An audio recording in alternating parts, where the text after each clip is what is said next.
మాకు వచ్చినాయి గ్యాస్ బండ ఒక్కటే పింఛను అంతే. ఆ, పింఛను ఎప్పటి నుంచో ఉంది మాకు, ఇప్పుడు కాదు 10 సంవత్సరాలు బట్టి ఉంది మాకు పింఛను. ఇవాళ కొత్తగా వచ్చింది ఏమి లేదుగా. అవును.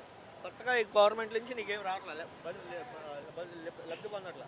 కొత్తగా వచ్చింది ఏముంది, గ్యాస్ బండ్లు. ఆ 2 బండ్లు వేసారు ఇప్పటికి, 2 బండ్లు 2 బండ్లు వేసారు. సంవత్సరానికి 3 బండ్లు అన్నారు కదా. మాకు ఎప్పుడో వైఎస్ఆర్ ఉండగా గ్యాస్ బండి దీపం పథకం కింద వచ్చింది ఆ, ఆ, అంతే. ఇప్పుడు 2 బండ్లు ఇచ్చాడు, ఆ. ఇంకేం ఇస్తున్నాడు ఆయన. నిత్యావసర సరుకుల రేట్లు కానీ కరెంటు బిల్లు కానీ ఎలా ఉంది? మేము కరెంటు కట్టుకొని తప్పదు కదా, ఆ, అసలు రేట్లు పెరిగినాయా తగ్గినాయా? మామూలుగానే వస్తాయి. ఏం తగ్గింది ఏమీ లేదు, కరెంటు బిల్లు ఏం తగ్గింది ఏమీ లేదు, ఏం లేదు. ఏమీ లేదు. మామూలుగానే మాకు వస్తాయి. మేము కూలి చేసుకునే వాళ్ళం, మాకేమున్నాయి, కూలి చేసుకొని బతకాలి. బతకాలి. ఆ కనీసం ఇల్లు అన్న ఎత్తాడేమో నేను చూస్తుంటే ఇల్లు లేదు, నా బొంద లేదు, ఏమీ లేదు. ఆయన వస్తేనేమో పట్టాలు ఇచ్చాడు, ఆయన వస్తేనేమో అప్పుడు సగం లాభం చేసుకుని వెళ్ళిపోయాడు, ఈయన వచ్చినేమో పట్టాలు ఇచ్చాడు. వాళ్ళు చేసుకోవటమే కానీ మాకంటే ఏం దొరకట్లేదు.